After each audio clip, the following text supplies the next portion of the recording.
नमस्ते। मैं हूं सुरेश कुमार एकलवे और आप देख रहे हैं Hindustan news and tips. America और भारत दोस्त हो सकते हैं, लेकिन अमेरिकी नीति ने हमेशा भारत की सुरक्षा को दांव पर लगाया है। पहले पाकिस्तान को हथियार सप्लाई करके और फिर चीन को सहायता देकर उसने एक विस्तारवादी राक्षस तैयार किया। आज भी बाइडेन के अफगानिस्तान डिजास्टर में सबसे बड़ी हार का शिकार भारत हुआ है। अब यह बात भी साफ हो गई है कि भारत के लोगों को सुरक्षित निकालने के ऑपरेशन में अमेरिका ने वांछित सहयोग नहीं किया था। भारत के कई आग्रह के बावजूद अमेरिका ने काबुल हवाई अड्डे से भारत को एक राजनयिक आउटपोस्ट नहीं दिया, जिससे भारत को अफगानिस्तान से पूरी तरह हटने को मजबूर होना पड़ा। जबकि फ्रांस, तुर्की, इटली, जर्मनी जैसे देशों को अमेरिका ने यहां पर राजनयिक आउटपोस्ट मुहैया कराए थे, पर बावजूद इसके अमेरिका से सहयोग न मिलने पर भी भारत ने दुनिया के अग्रणी सुपर पावर के साथ अपने संबंधों को बचाते हुए चुप्पी साधे रखी है। अब तक भारत ने अमेरिका के रुख पर कोई सार्वजनिक प्रतिक्रिया नहीं दी है, वह भी तब जबकि भारत सरकार हमेशा अफगानिस्तान में अमेरिका के साथ कई प्रोजेक्ट पर काम करती रही है। हालांकि भारतीय मीडिया ने अफगानिस्तान में अमेरिका युद्ध पर सख्त टिप्पणियां जरूर की है, जिससे अमेरिका के प्रति भारतीयों के विश्वास में कमी आई है और अब उसकी नीतियों की वजह से दृष्टिकोण बदलने लगे हैं। भारत अमेरिकी संबंध एक बार फिर सवालों के घेरे में आ गए हैं। पूर्व अमेरिकी राष्ट्रपति डोनाल्ड ट्रंप के कार्यकाल में इन रिश्तों में जो बेहतरी देखने को मिली थी वह हाशिए की तरफ सरक गई है। जो बाइडेन अपने शुरुआती कार्यकाल में बेहद कमजोर साबित हुए हैं, खासकर विदेश नीति के मामले में वह अपनी पार्टी की सोच को थोप रहे हैं, जबकि अमेरिका के अभी तक के इतिहास में राष्ट्र नीति सर्वोपरि रही है। ट्रंप सरकार ने विदेश नीति पर कड़ी मेहनत की थी। इजराइल खाड़ी देशों की नजदीकियां आज उसी का नतीजा है। चीन और पाकिस्तान जैसे अमेरिका के गुप्त दुश्मनों पर उन्होंने नकेल डाले रखी थी, मगर बाइडेन ने आते ही सब गुड़गोबर कर दिया है। अफगानिस्तान से अमेरिकी सैनिकों की वापसी ट्रंप के कार्यकाल में ही शुरू हो गई थी, मगर जब तक ट्रंप सत्ता में बने रहे तालिबान की हिमाकत दड़बे से निकलने की नहीं हो पाई। कहा जाता है कि जब मुसलमान आतंकी ओसामा बिन लादेन जीवित था तब उसने जो बाइडेन के अमेरिकी राष्ट्रपति बनने की कामना की थी। उसका मानना था कि बाइडेन विदेश नीति के मामले में फिसड्डी है और उसे आसानी से मूर्ख बनाया जा सकता है। ओसामा सही था या गलत, पर अफगानिस्तान में अमेरिका जरूर फिसड्डी साबित हुआ है। जबकि बाइडेन ने अफगानिस्तान की जनता को मूर्ख बनाकर सारा ठीकरा गनी सरकार और अफगान सेना के सिर पर फोड़ दिया है। भारत के लिए अमेरिका कभी भी भरोसेमंद नहीं रहा है। अमेरिका की पाकिस्तान के साथ अतीत में की गई साझेदारी, खासकर आतंकवाद से लड़ने के लिए की गई साझेदारी, हमेशा एक प्रमुख चिंता का विषय रही है। पर अब जब तालिबान की सत्ता में वापसी हो गई है तो अमेरिका फिर से तालिबान पर निर्भरता दिखा रहा है।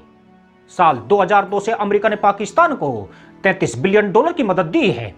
इस सहायता ने पाकिस्तान की भारत के खिलाफ आतंक फैलाने और युद्ध छेड़ने में मदद की है। अमेरिका ने हर बार पाकिस्तान को लेकर भारत के दृष्टिकोण को खारिज किया है, जबकि यह बात भी साफ हो गई है कि अफगानिस्तान में अमेरिका की हार की पटकथा पाकिस्तान ने लिखी है। अफगानिस्तान से लोकतांत्रिक सरकार का जाना, जिससे भारत के अच्छे संबंध थे, ये अपने आप में नरेंद्र मोदी सरकार के लिए एक झटका है। भारत ने अफगानिस्तान में जो $3 बिलियन का निवेश किया है उसके भविष्य को लेकर अनिश्चितता की स्थिति बन गई है।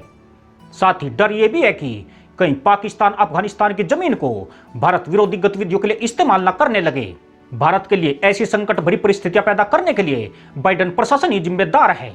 यानी अमेरिका की अफगानिस्तान से वापसी अफगानों के लिए खराब परिस्थिति, आतंक और पीड़ा छोड़कर जा रही है। बेशक यह सब बाइडेन की गलत नीतियों का ही नतीजा है। इस अमेरिकी राष्ट्रपति की वजह से पूरा एशिया आज गंभीर संकट में घिर गया है। जिस क्वाड को लेकर बड़े बड़े दावे किए जा रहे हैं, अब उस पर भी सवाल उठने लगे हैं। इस मामले में चीन की उस टिप्पणी को नजरअंदाज नहीं किया जा सकता है, जिसमें उन्होंने कहा है कि जो अमेरिका अफगानिस्तान से मुंह छिपाकर भाग गया वह ताइवान या भारत की मदद नहीं कर पाएगा। चीन की यह बात इसलिए भी वजनदार लगती है क्योंकि बाइडेन ने कहा है कि अफगानिस्तान से वापसी अमेरिका के हितों के लिए जरूरी है। अमेरिका को सबसे पहले अपने हित देखने हैं। अफगानिस्तानियों को अपनी लड़ाई खुद लड़नी पड़ेगी। ऐसे में क्वाड समूह में अमेरिका की भूमिका संदेह के दायरे में आ जाती है। उसके ऊपर भरोसा करना इस समूह के सदस्यों के लिए घातक हो सकता है, क्योंकि अमेरिका अपने भरोसे का पतन कर चुका है। वह कब पलटी मार जाए इसमें कुछ भी स्थायी नहीं है। ब्रिटेन के रक्षा मंत्री बेल वोलेस ने कहा है कि अमेरिका को सुपर पावर कहना अब गलती है। वह सिर्फ एक बड़ी शक्ति से ज्यादा कुछ नहीं है। भारतीय विदेश नीति में हमेशा भारतीय हितों को सर्वोपरि रखा गया है। अफगानिस्तान में भारत ने क्यों मात खाई, यह सवाल सालों तक परेशान करता रहेगा, मगर पिछले 10-12 वर्षों के दौरान भारत अमेरिका के ज्यादा करीब हुआ है। इन नए रिश्तों के लिए भारत ने रूस से अपने मजबूत रिश्तों की बलि देने से भी गुरेज नहीं किया है, जबकि अमेरिका की तुलना में रूस ज्यादा विश्वसनीय सहयोगी है। अमेरिका से रिश्ते परगाड़ करने के पीछे कहीं न कहीं पाकिस्तान एक फैक्टर रहा है। भारत के यही प्रयास रहे हैं कि अमेरिका को पाकिस्तान की छत्र छाया से बाहर निकाला जाए। छत्र छाया इसलिए कि दक्षिण एशिया में उसके लिए पाकिस्तान एक मजबूत अड्डा रहा है। अमेरिका ने यह भी दिखाने की कोशिश की है कि वह पाकिस्तान को लेकर अपनी नीतियां बदल रहा है, मगर उसने कभी भी पाकिस्तान की आतंक नीति की खुलकर आलोचना नहीं की। यहां तक कि जब दुनिया कह रही है कि अफगानिस्तान के घटनाक्रम में पाकिस्तान सीधे तौर पर शामिल है, अमेरिका ने पाकिस्तान की तरफ से आंखें मूंद ली है। उसे पता है कि अफगानिस्तान में अमेरिका की हार की वजह पाकिस्तान है, पर बावजूद इसके वह चुप्पी साधे हुए हैं। यानी अमेरिका पाकिस्तान की शर्त पर भारत के करीब नहीं आया है, बल्कि उसके अपने राष्ट्रीय हितों ने ऐसा करने के लिए प्रेरित किया है। अमेरिका सिर्फ रूस और चीन को काउंटर करने के लिए भारत का इस्तेमाल कर रहा है। जो लोग इसे भारत अमेरिकी दोस्ती कहते हैं, आज उन्हें जरूर इसका एहसास हो रहा है। अमेरिका के सिर्फ दो हित भारत से जुड़े हुए हैं। पहला, चीन से मुकाबले के लिए भारत की जरूरत है, और दूसरा उसका व्यापार है। जहां अमेरिका हथियार और अन्य उत्पाद भारत के बड़े बाजार में बेचना चाहता है, इस दोस्ती की तीसरी कोई मजबूत वजह पल्ले नहीं पड़ती है।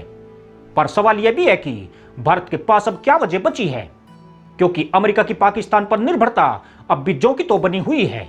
अमेरिका ने भारत को रूस से दूर कर दिया है और उसने अपनी नीति भी नहीं बदली है। यूं भी अमेरिकी हथियारों पर भारत कभी आकर्षित नहीं हुआ है। इजराइल, रूस और फ्रांस के आधुनिक हथियार भारतीय सेना के मनपसंद रहे हैं। इन हथियारों को चलाने में इंडियन आर्मी पहले से व्यस्त रही है, जबकि अमेरिका निर्मित हथियारों को ऑपरेट करने के लिए उनके सीखने में काफी वक्त लग जाता है। इसमें गौर करने वाली बात यह भी है कि अमेरिका आधुनिक टेक्नोलॉजी वाले हथियार कभी नहीं देता है, वह सिर्फ पुराने वर्जन को बेचकर खुश करता है। जबकि रूस और इजराइल जैसे मित्र देश भारत को अपने हर एक हथियार देने के लिए तैयार रहते हैं। यही वजह है कि भारतीय सेना अमेरिका की बजाय आज भी रूस और इजराइल से सैन्य हथियार खरीद रही है। जहां तक सुरक्षा परिषद में अमेरिका का सहयोग मिलने की बात है, तो रूस ने भारत के बचाव के लिए यहां सदैव अपनी वीटो पावर का इस्तेमाल किया है, जबकि अमेरिका कब गच्चा दे जाए इसका कोई भरोसा नहीं है। यानी अब भारत को रूस और अमेरिका के साथ बैलेंस बनाने की ज्यादा जरूरत है। जिस तरह पाकिस्तान की शर्त पर अमेरिका भारत से रिश्ते नहीं बना रहा है, भारत को भी स्पष्ट कर देना चाहिए कि उसके लिए रूस पहले है, अमेरिका कहीं ज्यादा बाद में है। इसी के साथ अनुमति दोस्तों, जय जवान, जय किसान, जय हिंद, वंदे मातरम।